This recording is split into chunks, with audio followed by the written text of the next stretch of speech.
in and crank it up for another electrifying episode of Yer A Rockstar.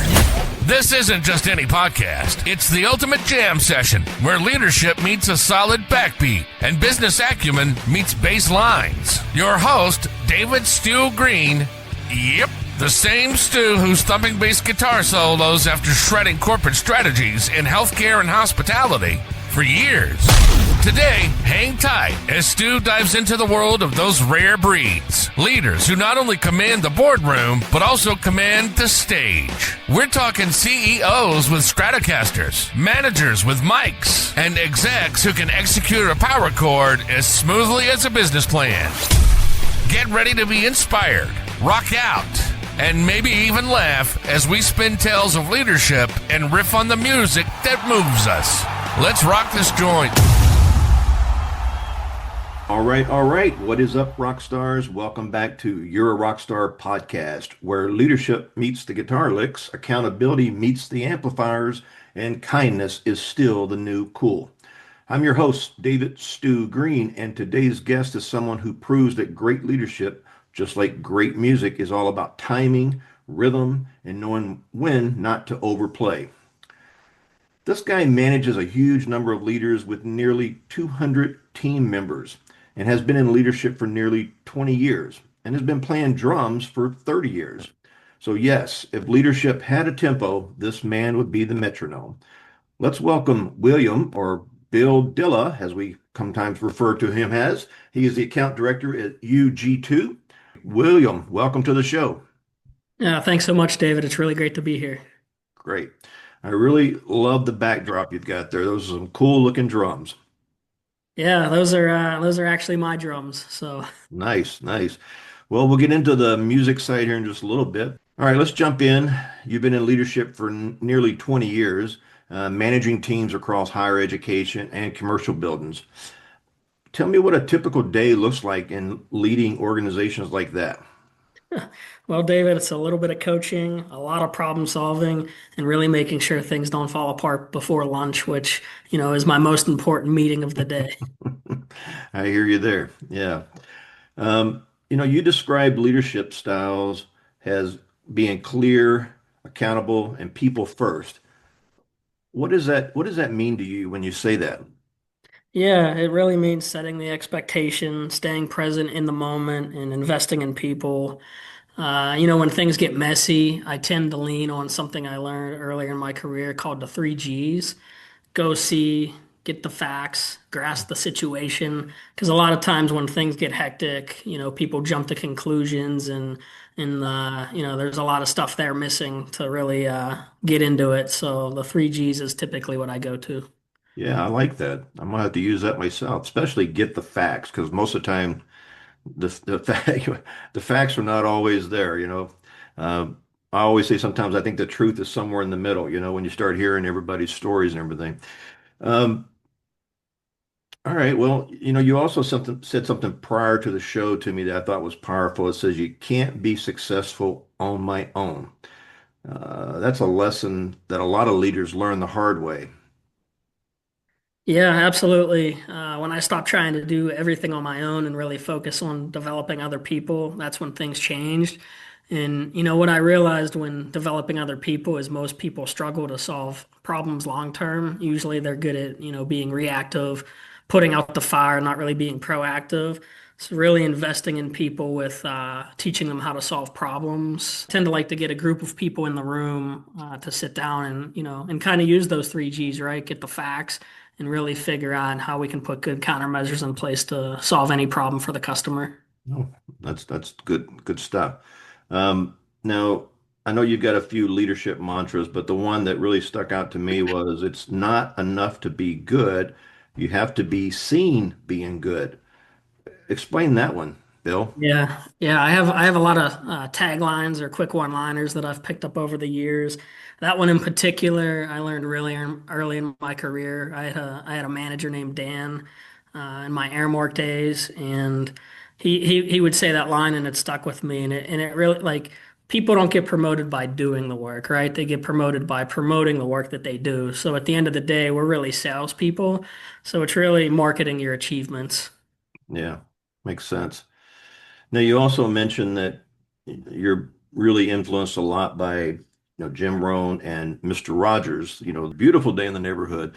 That's a pretty interesting and powerful combo. I kind of think of it as discipline and kind of kindness. So t tell me about that. It taught me that leadership starts with personal growth and, genuine care for people.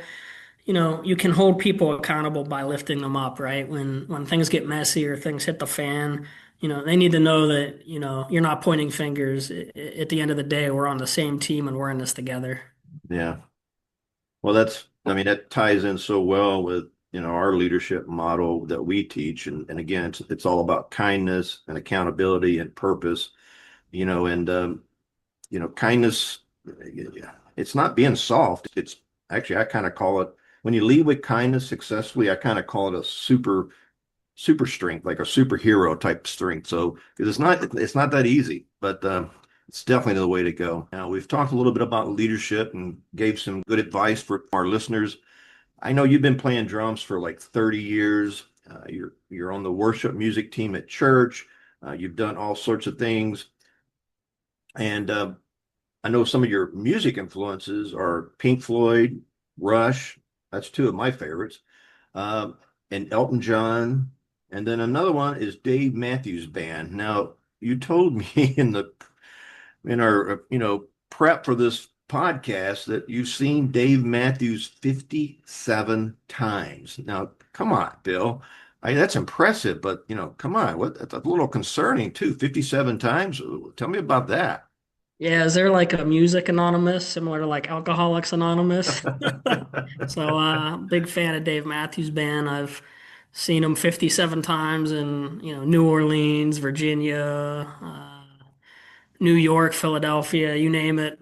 I've traveled around to see them. They're a big fan of them.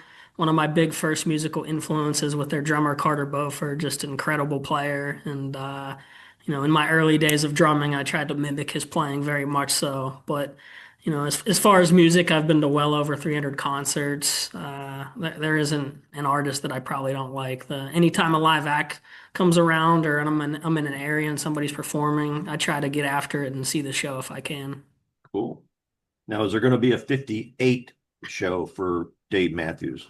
There sure is. I Oh, actually, through the fan club, I was able to get tickets early before they released on sale for their upcoming summer tour here in Pittsburgh. So I will be there. wow. Wow. Now, another thing you told me I thought was pretty fascinating when it comes to the world of music that, we all have our people that we look up to as far as musicians. I'll get it out in a little bit, Bill. If I recall, you've met several famous drummers. Tell us about some of those encounters. I have. I've been very, very fortunate to meet a lot of my favorite drummers and even become friends with quite a few of my favorite drummers over the years. But some that come to my mind is Max Weinberg from Bruce Springsteen Band, and also played drums for Late Night Show with Conan O'Brien. Stuart Copeland from The Police. Rich Redmond from Jason Aldean. Wow. Dennis Chambers, who played with Santana, and then my all-time favorite drummer is Todd Zuckerman, who plays for the rock band Styx, and also Six, played for yeah. Brian Wilson, the Beach Boys. And this beautiful drum kit behind me is actually a replica of the drum set he plays. Oh, wow. Wow. That is pretty cool looking too. So, as a drummer, you said your leadership sometimes reminds you of keeping the tempo and setting the pace and signaling change. That might be a really good leadership analogy, probably one of the best I've heard in a while when it comes to tying in music and leadership. Yeah, if the drummer rushes or drags, right, the whole band feels it. It's the same with leadership. If you rush or drag, the whole team feels it. And you don't want to be a bottleneck, right? You want Yeah. things to keep moving smoothly. And it's similar to my disc profile. If you're familiar with the disc profile, I'm a high D, right? So I'm results driven. Yeah. So it's like, okay, the song's 3 minutes and 40 seconds. So we got to get to point A to point B, and we got to keep things moving. And that's similar with leadership when you're rolling out things. Yeah. Well, I guess that's why we say at the beginning of the podcast, you're like the metronome. So, yeah, and I'm a bass player, so I count on the drums to be right there and setting that tempo so I can, lay that foundation with them. So, yeah, I agree. The leaders set the emotional tempo, and then again, if you're frantic, everybody's going to be frantic. It's the same way in leadership and music. And then, of course, if you've got that steady beat going and you're real steady with your, leadership style, people have a chance to kind of breathe and realize that, hey, everything's going to be okay. We've got a good leader leading the pack here. So one of the favorite things that you shared with me was that, because you've built such good relationships with people that you've worked with in the past, if you happen to move to another organization or another company, people call you up and say, hey, I want to work with you again. That doesn't happen by accident. Yeah, no doubt. It comes with trust, consistency, and investing in people over time. I really pride myself on transformational relationships where it seems like a lot of people are more transactional. So, I like to get to know people, about their family, their hobbies, what they enjoy to do when they're off the clock as well as on the clock. And, when I leave and I move on to the next venture, I always keep in contact with people. I try to follow up monthly, biannually, quarterly, or in some fashion, just to keep that relationship going and keep that connection going. Yeah, that's powerful.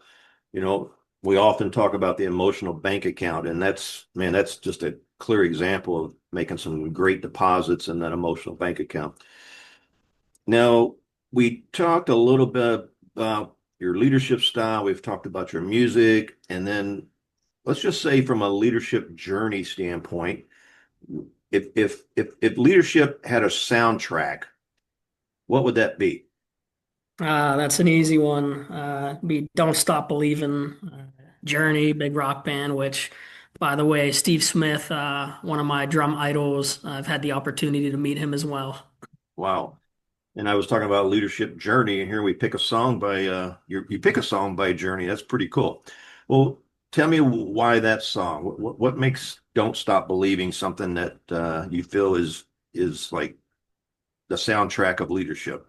Yeah, it represents optimism, resilience, and continuing forward. Even when things get tough, right? It's a big stadium anthem that, people can rally around, focuses on whatever you put out, positive or negative, you get back. So if you put out that positive anthem, it gets everyone on the same page. Yeah, that's cool. I can almost see myself air drumming to that song in the car while it's going on, and that's also one of those songs you kind of want to sing along with it, and it's kind of like that anthem. Of course, I usually mess up the lyrics, and my wife's the first one to tell me that. All right, so now let's get into some of the things related to music and the music equipment that you have. So, what's your favorite drum brand, and why is it your favorite? Yeah, I got to go with Sonar. It's the Rolls Royce of drums. These drums behind me are custom made, handmade in Germany. It took Wow. almost a year for them to build the drum kit, so it's to the specs I like. It's very warm, rounded, and it's just gorgeous to look at. Wow. So you're basically saying you didn't get those drums on Amazon, is what you're saying. Not at all, not at all. Lots of patience and money tied up in that. Yeah. What about obviously along with the drums comes the cymbals? What's your favorite cymbal? I got to go with Sabian. They're just beautiful to the touch. Hmm, cool. Is there like I know like cymbals, like everybody's got different ones they like, different sizes or different types or kinds. Is there something that like is there one that you really enjoy just hitting and and you love the sound of it? Yeah, every symbol has a different sound, just like every member on your team, right? It brings a different characteristic. Yeah. You got your crash symbols, your splashes, and your chinas for effect. I'm a big fan of the Paragon China symbol, which I have on my kit. It's actually Neil Peart from Rush, Yeah. the previous drummer for them. It's just a beautiful symbol. I love to hit it. It's great for effect. It's my go-to when I want to spruce up something. Yeah. Or well, since you said Neil Peart, let's go back to seeing bands. Are you on the docket to see Rush that's coming out this year? I am trying to. It's going to be very interesting with the new drummer they have. I'm Yeah. very excited to see how it unfolds, and I'm trying to make it to a show. Yeah. Well, I looked at the tickets and they were pretty pricey, so I'm going to wait till it gets a little closer and see if it goes down, but we'll see. Yeah, Yeah, I had put in a phone call with a friend in Boston, so I'm hoping to hear back. yeah. You phoned a friend, huh? I did. Yeah. Wow. Well, let's finish it up with one word that you would say describes great leadership, and why would that one word be what you would use? I would go with influence. So Mm, everything revolves around influence. You can really get the results you want with influencing people or influencing results or, any outcome you're looking for. So influence is the most important thing. yeah, I would agree. We have such a big impact on our team members that we often forget that as leaders, and they have a big impact on us. So, Yeah. all right. Well, we're going to wrap it up, Bill. I want to say this was fantastic.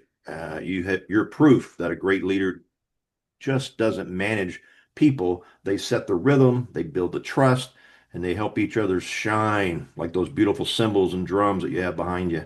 So, to everyone listening, just remember you have to keep the beat steady and you got to bring out the best in the band. Bill, thanks for being a rock star. Thanks for being on our You're a Rockstar podcast. We really appreciate it. Yeah, thanks so much. I appreciate it. And to all our listeners, remember, stay kind, stay accountable, and don't stop believing. There we go. We brought it up again. Don't stop believing. We'll see you on the next episode of You're a Rockstar Podcast. That's a wrap on today's show. And man, did it rock. You've been listening to You're a Rockstar, the podcast where the amps are always cranked to 11, and our guests know how to lead a tune and a team. Huge thanks to our multi-talented leaders for sharing their beats and brains today. Don't forget to hit subscribe and leave us a stellar review if you love the show. Catch us next time for more behind-the-scenes stories and face-melting leadership lessons. Until then, keep your playlist loud and your ambitions louder. We're signing off. Stay rockin', stay inspired, and remember, you're all rock stars. Rock on!